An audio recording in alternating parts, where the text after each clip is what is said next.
Hello students, how are you? Good afternoon. चलिए आज हम पढ़ते हैं जाबिर हुसैन का लेख, जो कि डायरी लेख में है, डायरी वृत्तांत है।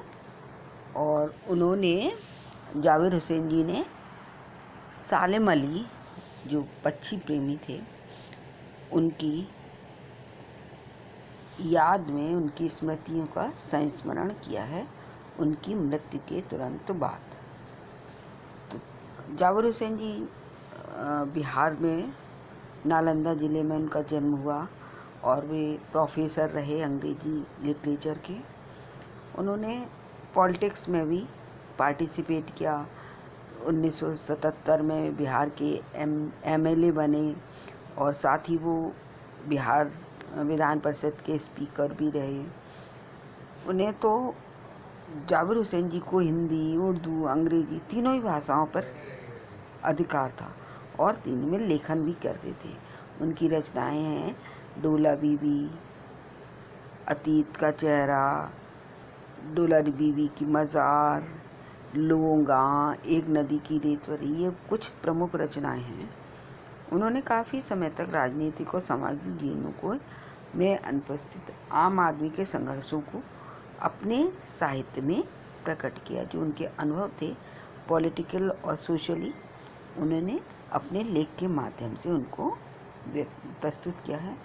ये जो है लेख उनका, अभी जैसे मैंने बताया, डायरियाँ उसमें लिखा गया है, डायरी शैली में प्रस्तुत है।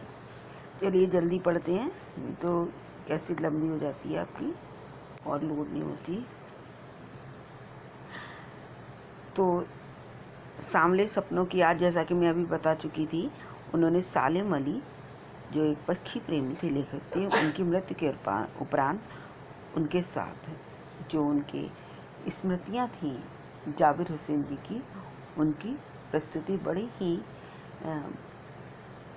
आकर्षक और दिल हृदय स्पर्शी, कहना चाहिए, मन को छू लेने वाली, और भाषा भी बहुत रवानगीपूर्ण थी, उसमें प्रस्तुत किया हुआ है। अच्छा लेख है ये। तो अब हम पढ़ते हैं सांवले सपनों की याद। चलिए, सुनहरे परिंदों के खूबसूरत पंखों पर सवार सांवले सपनों का एक हुजूम मौत की खामोश वादी की तरफ अग्रसर है। होता है ना कि उनकी मृत्यु के तुरंत बाद का, जबकि उनका जनाजा उठ रहा है, किसका? सालिम अली जी का। उस समय की बात करते हुए कहते हैं कि उनके जो एक सुनहरे परिंदे कहते हैं कि सोने के परिंदे होते हैं, पक्षी। तो जो सालिम अली जी थे, बहुत ही अधिक पक्षी प्रेमी थे, और उनका व्यक्तित्व भी इस कारण बहुत आकर्षक रहा। इसलिए उन्होंने उनको सुनहरे परिंदों के खूबसूरत पंखों पर सवार होकर, मतलब जो उनके साथ की जो स्मृतियाँ हैं बहुत ही मेमोरेबल रह रही हैं, तो उन पर जा रहे हैं। कौन? एक हुजूम के साथ। हुजूम का खामोश मतलब भीड़, और एकदम शांत हो कब जाती है बच्चों? जब जनाजा निकलता है। तो अपने हिंदुओं में तो भी जब अर्थी जाती है तो लोग बोलते जाते हैं राम नाम सत्य, लेकिन जो मुस्लिम धर्म है वहाँ पर जनाजा जो उठता है तो बिल्कुल की साइलेंट, एकदम से जो जाते हैं, हुजूम भीड़ जाती है, लोग बिल्कुल शांत जाते हैं। इसलिए उन्होंने कहा खामोश वादी की, क्योंकि जो आत्मा है शरीर से निकलकर एकदम शांत वातावरण में जाती है, तो उसमें कोई हलचल नहीं होती है। इसलिए उन्होंने उनको कहा कि खामोश वादी की तरफ वो अग्रसर आगे जा रहे हैं, कोई रोक टोक सके कहाँ संभव है। और शरीर को जाने के से आत्मा निकलने के बाद उसको कोई रोक भी नहीं सकता, संभव ही नहीं है। चाहे कितना भी प्रेमी हो, कितना भी अपनत्व हो, छोटा हो बड़ा हो, सब कोई, किसी को रोका नहीं जा सकता, ये संभव ही नहीं है। वो तो वहाँ तो उस मंजिल तक तो सब कुछ जाना ही होता है। तो आगे है, कहते हैं इस हुजूम में आगे आगे चल रहे हैं सालिम अली। अब बच्चों, जो अर्थी है वो सबसे आगे ही चलती है, पीछे भीड़ चलती है, तो कह रहे हैं सालिम अली आगे चल रहे हैं। तो उनका जनाजा कैसे जा रहा है? अपने कंधों पर सैलानियों की तरह अपने अंतहीन सफ़र का बोझ उठाए।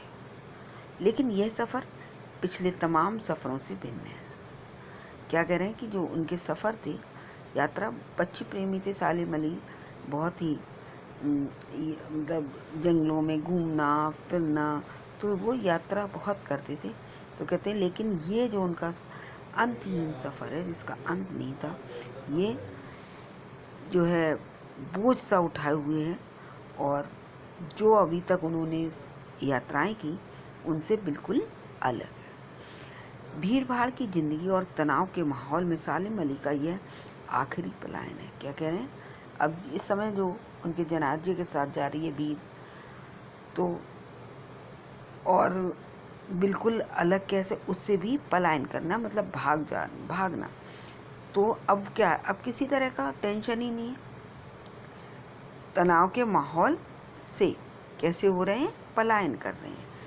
बेटा, जीवन जब तक होता है तब तक ही टेंशन होती है। जब आत्मा चली जाती है तो कोई टेंशन नहीं रहती व्यक्ति को। इसलिए कहा है तनाव से के माहौल से पलायन कर रहे हैं। अब तो वो इस वन पक्षी की तरह प्रकृति में विलीन हो रहे हैं जो जिंदगी का आखिरी गीत गाने के बाद मौत की गोद में जा बसा हो। पक्षी जो मृत्यु को प्राप्त हो जाता है चहचहाता हुआ अंतिम बार, उस तरह से उनका भी क्या हो रहा है? विलीन होते जा रहे हैं इस प्रकृति में। कौन? सालिम अली जी।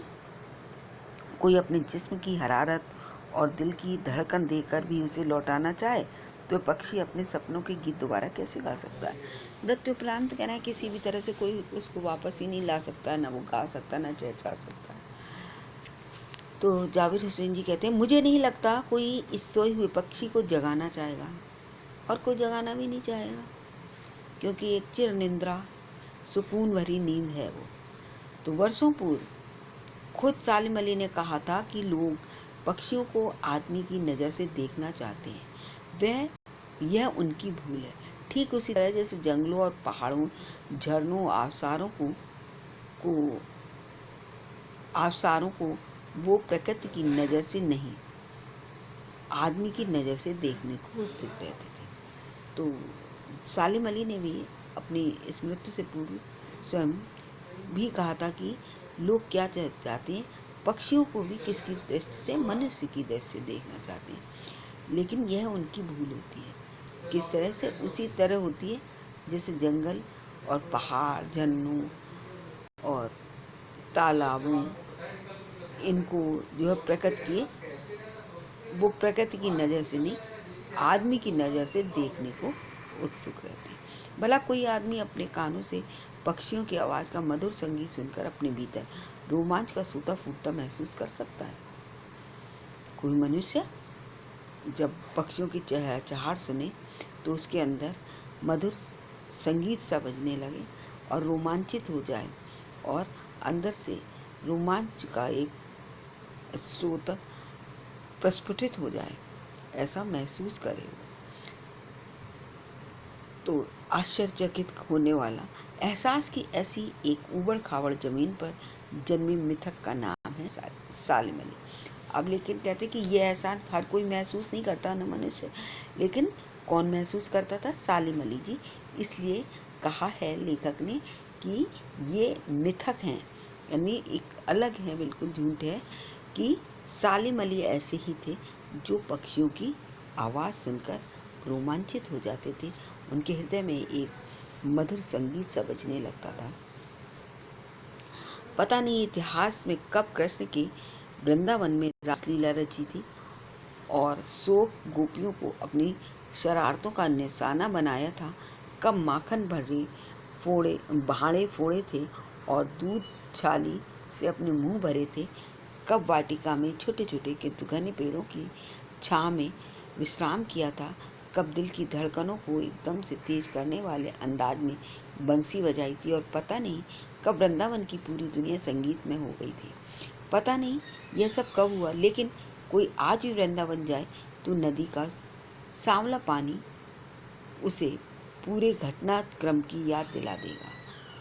तो लेखक क्या कहता है कि किसी ने नहीं देखा कि कृष्ण ने कब रासलीला रचाई, कब गोपियों को छेड़ा, परेशान किया, उनको उनके बर्तन फोड़े, उनका माखन खाया, बगीचों में जो पेड़ों के नीचे आराम किया। ऐसा कुछ कोई नहीं जानता। कब वो बंसी बजाते थे मन को आकर्षित करने वाली, दिल लुभाने वाली, तो कोई नहीं जानता है। लेकिन अभी अगर वृंदावन हम जाएं तो हम क्या हो जाते हैं, रोमांचित हो जाते हैं, पता ही नहीं चलता कि कब हुआ। लेकिन वहाँ जब हम वातावरण को देखते हैं, यमुना के जल को देखते हैं, तो वही जो हमने अभी तक पुस्तकों में पढ़ रखा है, सुन रखा है लोगों से, वही एक घटना की तरह हमें याद आने लगता है। जैसे कि यानी हमारी कल्पनाएं जो हैं क्या होती हैं, वो आकार ले लेती हैं। हर सुबह सूरज निकलने से पहले जब पतली गलियों में उत्साह भरी भीड़ नदी की ओर बढ़ती है तो लगता है जैसे उस भीड़ में चीर कर अचानक कोई सामने आएगा और बंसी की आवाज़ पर सब किसी के कदम थम जाएंगे। तो कहते हैं आज भी वहाँ जाओ तो उन गलियों में लोग चलते हैं तो कब ऐसा आशा बनी रहती, प्रतीक्षा होती है कि उसी भीड़ में से क्या होंगे कि कोई यानी कृष्ण आएंगे और बंसी बजाएंगे और हम सबके कदम उनके सुनने के लिए रुक जाएंगे। हर शाम सूरज ढलने से पहले जब वाटिका का मालिक सैलानियों को हिदायत देगा तो लगता है जैसे बस कुछ ही क्षणों में तो वो कहीं से आ टपकेगा और संगीत का जादू वाटिका की भरी पूरे महल पर छा जाएगा। तो कहते वाटिका में भी जो सैलानी जाते हैं यानी विजिटर्स जाते हैं तो वो क्या करते हैं, उनको हिदायतें दी जाती हैं, उनको नियम बताए जाते हैं, उनको वार्न किया जाता है, कि चेतावनी दे दी जाती है कि ये नहीं छुओ, कि ऐसे करना है। हम कहीं भी जाएं, जू वगैरह जाओ तो सब वार्निंग बोर्ड भी लगे रहते जगह जगह, ऐसे ही वो बता रहे हैं। लेकिन कुछ ही क्षणों में ऐसा लगता था कि संगीत का जादू जो है यानी भगवान की जो बांसुरी का जादू है वो पूरे माहौल वातावरण में छाएगा। वृंदावन कभी कृष्ण की बांसुरी के जादू से खाली नहीं हुआ क्या, खाली हुआ है क्या? तो लेखा कहता कभी ऐसा हुआ है कि क्योंकि जो कोई जाता है भगवान के रंग में अपना मन उन्हीं में रम खो जाता है और जो हमने सुन रखा है वही सब इमेजिन होने लगता है, तो ऐसा लगता है कि वो सब अभी हुआ कि हुआ। तो लेखा कहता कभी ऐसा हुआ है कि ये सब कुछ खाली रहा हो वृंदावन कृष्ण की बांसुरी से। मिथकों की दुनिया में सवाल का जवाब तलाश करने से पहले एक नज़र कमजोर काया वाले इस व्यक्ति पर डाली जाए जिसे हम सालिम अली के नाम से जानते हैं। तो लेखक कहता है कि अगर हम इन सब की दुनिया के सवाल जवाब ढूंढेंगे तो पहले हम सबसे पहले कह रहे हैं एक जो सालिम अली जी थे, उनका व्यक्तित्व, उनका फिजिकली यानी शरीर कैसा था, थोड़ा कमज़ोर व्यक्तित्व वाले थे, शरीर से, काया से, तन से कमज़ोर थे वो।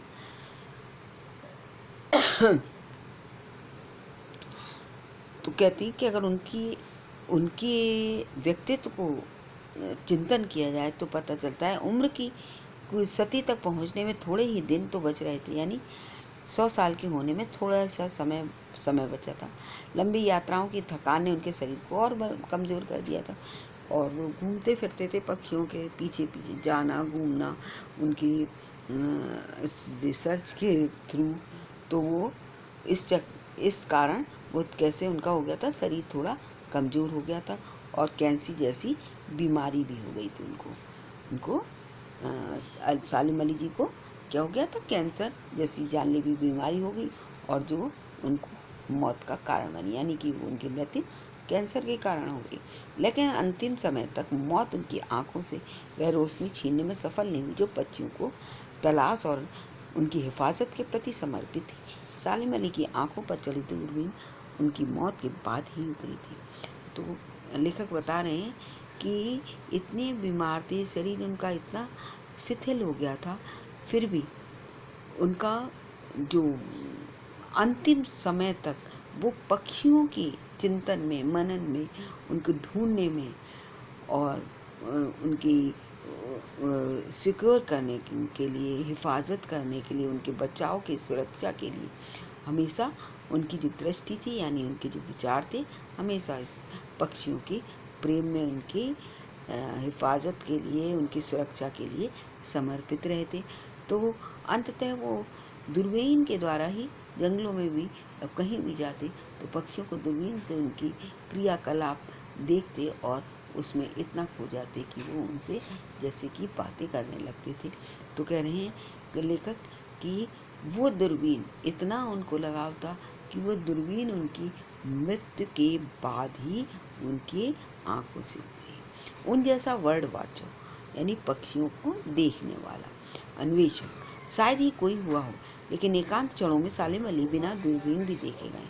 कहते हैं उनके जैसा कोई वर्णवाचक यानी पक्षियों का रखवाला कोई नहीं हुआ, लेकिन एकांत क्षणों में कह रहे परंतु जब अकेले होते थे उस समय वो बिना दूरबीन यानी उस समय वो दूरबीन के बिन नहीं लगाते थे, यानी केवल देखे हुए पर चिंतन मनन करते थे। दूर दूर क्षितिज तक फैली जमीन और झुके आसमान को छूने वाली उनकी नज़रों में कुछ कुछ वैसा ही जादू था जो प्रकृति को अपने घर में घेरे में बांध लेता है।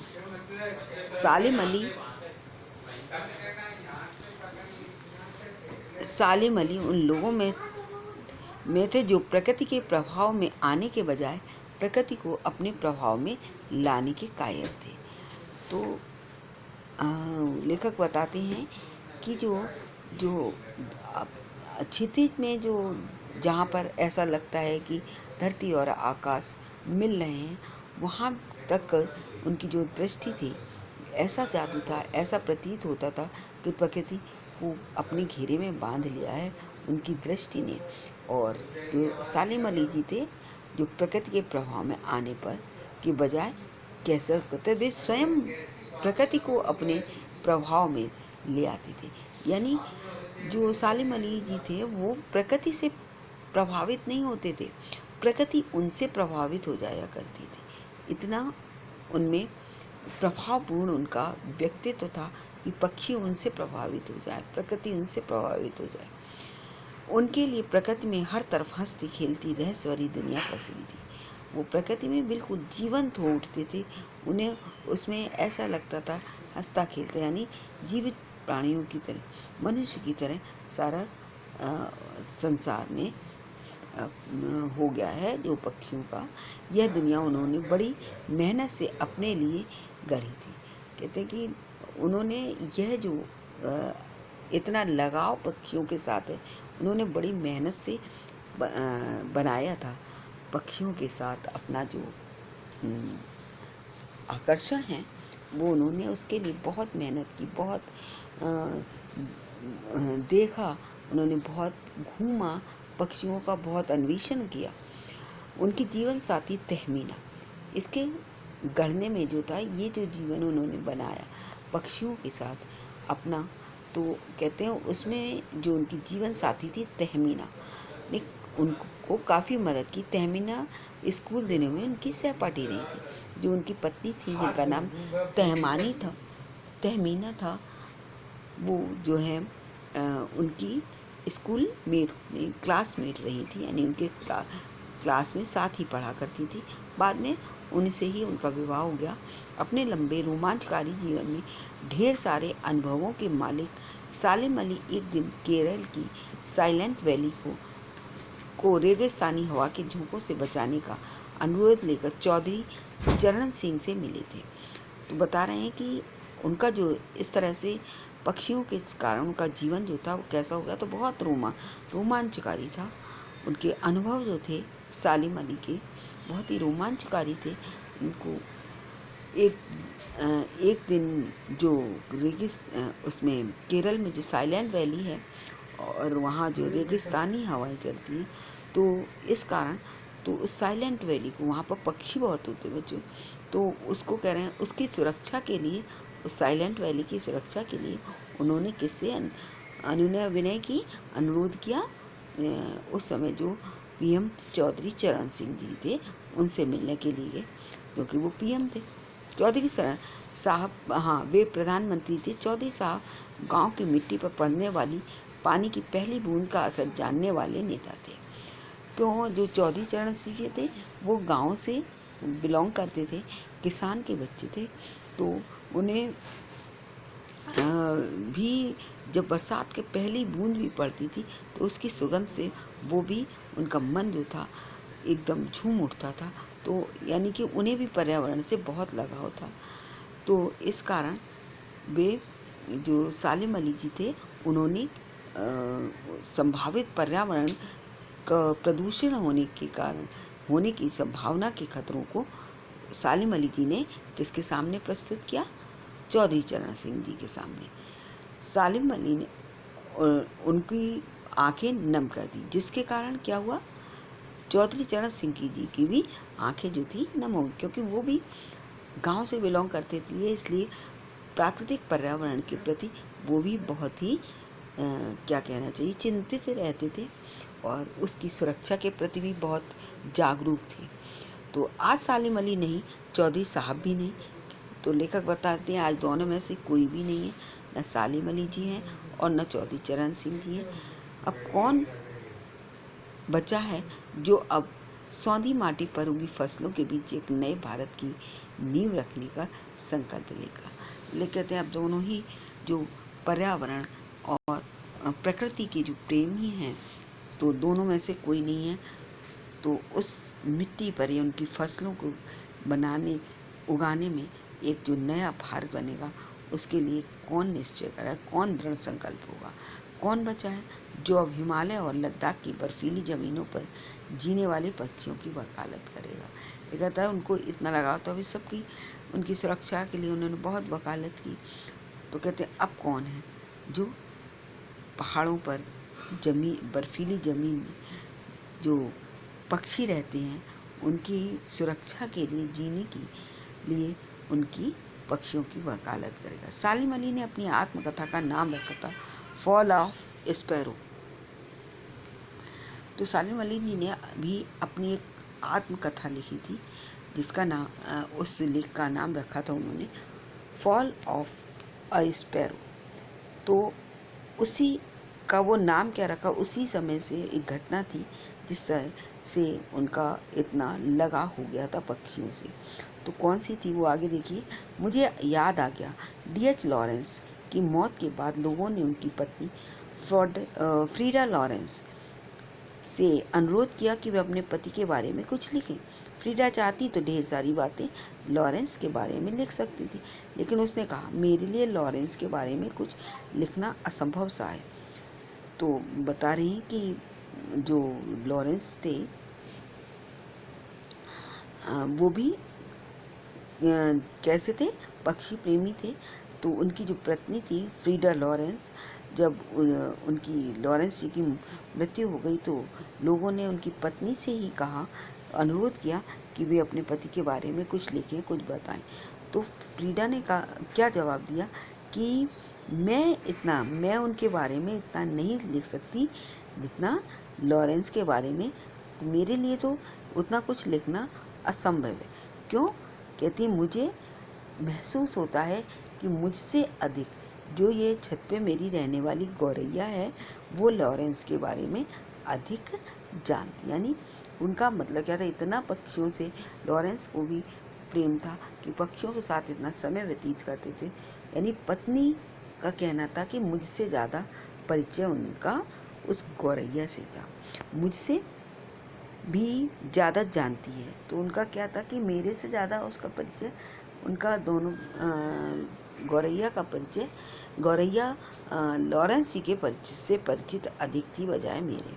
तो वो कहती कि मतलब मैं क्या बता पाऊँगी। वो सचमुच इतना खुला खुला और सादा दिल आदमी थे। अब फिर उन्होंने बताया कि बहुत ही सादगीपूर्ण जीवन था लॉरेंस जी का।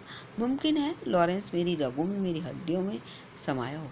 कहते मेरे पति थे तो हो सकता है कि वो मेरी हड्डियों में, मेरी रगों में, यानी मेरे अंतर में समाये हुए हैं, उनके भाव छुपे हैं। लेकिन मेरे लिए कितना कठिन है उनके बारे में, उनके अनुभवों को शब्दों का जामा पहनाना। कहती फिर भी लेकिन मेरे लिए कठिन है, यानी मैं अपने जो अनुभव हैं उनको उनका वर्णन नहीं कर सकती, उनको शब्दों में नहीं पिरो सकती। जो मैं अनुभव तो करती हूँ उनको, लेकिन उनको शब्द नहीं दे सकती, यानी मैं उनको बता नहीं सकती। एक तरह से क्या है, उनके साथ के जो अनुभव हैं वो अवर्णनीय हैं, इनको वर्णन नहीं कर सकती हूँ। मुझे यकीन है मेरी छत पर बैठी गौरैया उसके बारे में और हम दोनों के ही के बारे में मुझसे ज़्यादा जानकारी रखती है। वो कहती है कि वो केवल लॉरेंस के विषय में नहीं, वो गौरैया हम दोनों के संबंधों, यानी फ्रीडा लॉरेंस और लॉरेंस के बीच में, दोनों के विषय में उस गौरैया को अधिक मालूम है। तो जटिल प्राणियों के लिए सालिम अली हमेशा एक पहेली बने रहेंगे। बचपन के दिनों में उनकी, अब बताया गया है कि एक कौन सी घटना हुई थी बचपन के दिन में एक जो एयर गन होती बच्चों, उससे बच्चे जैसे खेला करते हैं, तो वो भी उसको चला रहे थे। उसमें ही जो रबर की ही गोलियां लगी रहती हैं एयर गन में, तो वो जो है उनके कहाँ एक चलाई उन्होंने, तो गोली जो थी वो गौरैया के लग गई और वो घायल होकर गले में लगने के कारण गिर गई। गिरने वाली ही थी, तो सारी ज़िंदगी उन्हें कि खोज नए वह गौरैया सारी ज़िंदगी उन्हें खोज के नए रास्तों की तरफ ले जाती रही। तो जो वो गौरैया के कारण जो उनकी एयर गन से घायल हुई थी, उसके कारण उनका जो जीवन था नए खोज में पक्षियों के लग गया। यानी वही एक ऐसी घटना थी जिसने कि उनको क्या बना दिया था, पक्षी प्रेमी बता दिया। जिंदगी की ऊंचाइयों में उनका विश्वास एक क्षण के लिए भी डिगा नहीं। लॉरेंस की तरह नैसर्ग जिंदगी का प्रतिरूप बन गए थे। तो कहते हैं कि जिंदगी जो थी उनकी, जिंदगी की ऊंचाई में उनका, लेकिन कभी भी उनका जो विश्वास था वो कभी डगमगाया नहीं। लॉरेंस की तरह, और जो सालिम अली जी थे, कहते हैं जो वो भी नैसर्गिक यानी प्राकृतिक जीवन के प्रतिरूप बन गए थे। सालिम अली प्रकृति की दुनिया में एक टापू बनने के बजाय अथाह सागर बन के उभरे थे। यानी कि थोड़ा सा कुछ नहीं था प्रकृति का अनुभव, उनको एक अथाह सागर सा होने, यानी वो प्राकृतिक विचारों में, उसकी प्रकृति के सौंदर्य में डूबे हुए थे, लीन थे उसमें बिल्कुल।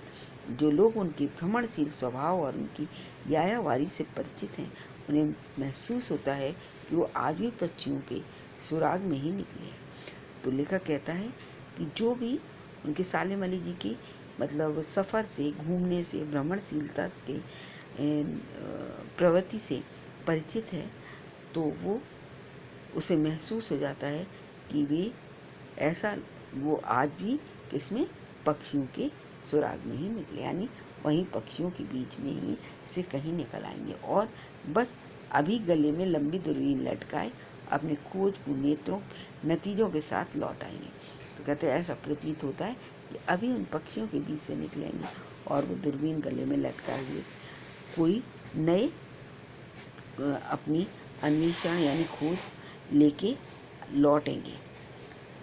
जब तक वो नहीं लौटते, क्या उन्हें गया हुआ मान लिया जाए? मेरी आंखें नम है सालिम अली, तुम लौटोगे ना। लेखक के नम आँखों से, यानी भावपूर्ण नेत्रों से उनसे कहता है, क्या अभी कभी लौटेंगे, लौटोगे क्या?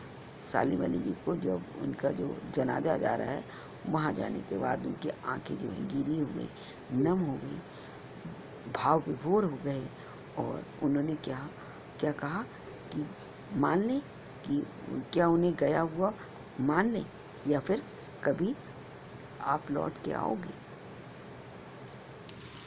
क्योंकि ये अत्यधिक प्रभावी व्यक्तित्व होते हैं बच्चों, तो क्या होता है समय समय पर उनकी जो विचार हैं, उनकी जो कल्पनाएं हैं स्वतः आ जाती हैं। ऐसा उन विचारों में ऐसा प्रतीत होने लगता है वो प्राणी, वो मनुष्य, वो संबंधी जीवंत होता है। ऐसा लगता है जैसे हमारे साथ ही है। इसलिए उनको जो लेखक थे वो कहते हैं कि सालिम अली तुम लौटोगे भी।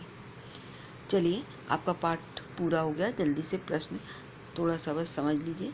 किस घटना ने सालिम अली के जीवन को दशा बदल दी और उन्हें पक्षी प्रेमी बता दिया? वही उसका जो है एयर गन से जो चली थी उसकी वर्णन करना है आपको। सालिम अली ने पूर्व प्रधानमंत्री के सामने पर्यावरण से संबंधित किन संभावित खतरों का चित्र खींचा होगा जिससे उनकी आंखें नम हो गई थी, कि उनको दुख हुआ, खेद हुआ। सालिम अली जी को जो चौधरी चरण सिंह के सामने उन्हें पर्यावरण को सुरक्षित करने के कहा, तो कौन सी खतरे होंगे कि उन्हें जो पर्यावरण इतना गंदा होता जा रहा है उसमें उन्हें लगता था कि पक्षी जो हैं क्या हो जाएंगे, विलुप्त हो जाएंगे। जो बच्चों देखो आप हो भी रहे हैं, तो यही उनको संभावित खतरा था जिस कारण उनकी आंखें नम हो गई। और जो उन्होंने किससे शेयर किया था, चौधरी चरण सिंह जी से, जो उस समय प्रधानमंत्री थे। लॉरेंस की पत्नी फ्रीडा ने ऐसा क्यों कहा होगा कि मेरी छत पर बैठने वाली गौरैया लॉरेंस के विषय में ढेर सारी बातें जानती। बताया ही था मैंने जैसे पढ़ाते समय कि वो उनसे अधिक परिचित है। क्यों?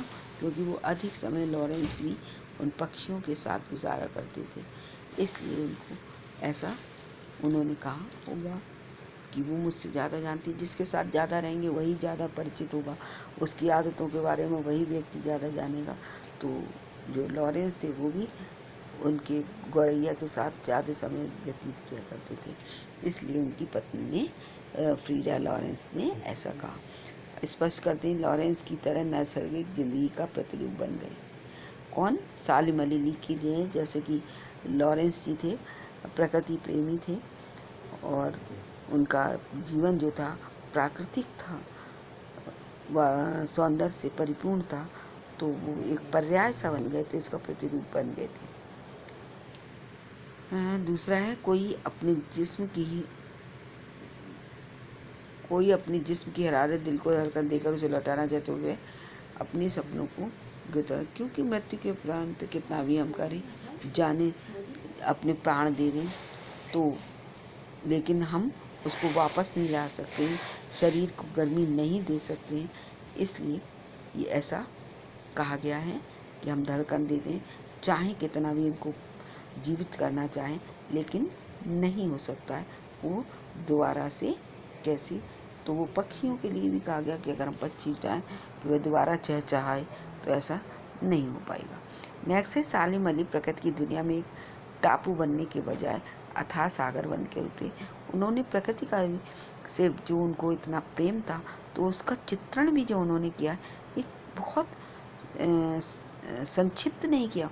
उनका जितना भी रचनाएं, उनका जितना जीवन है, लेख है, प्रकृति सौंदर्य से, उसके अनुभवों से परिपूर्ण रहा है। नेक्स्ट है इस पाठ के आधार पर लेखक की भाषा शैली की 4 विशेषताएं आप अपने आप लिखिएगा। इस पाठ में लेखक ने सालिम अली के व्यक्तित्व का जो चित्र खींचा है उसे अपने शब्दों में लिख देंगे।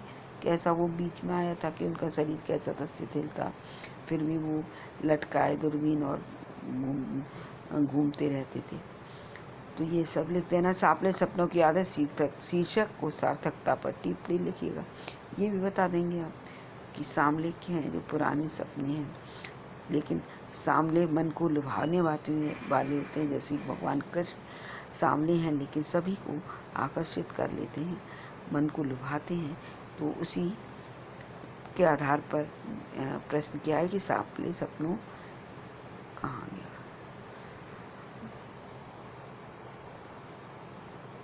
हाँ, सामले सपनों की याद जो शीर्षक दिया है वो सार्थक है, क्योंकि उनके साथ के जितने भी क्षण थे उनको वो पुनः आने वाले पुराने सांवले से हो गए हैं, यानी बीते हुए धुंधले से होते जा रहे हैं, उनकी बात की है लेखक ने।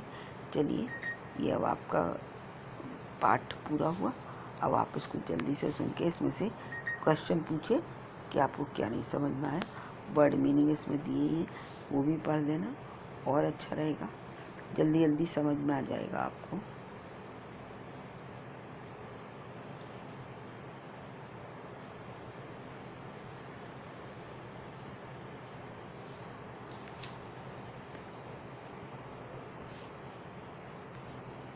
देखो झोंका आ गया।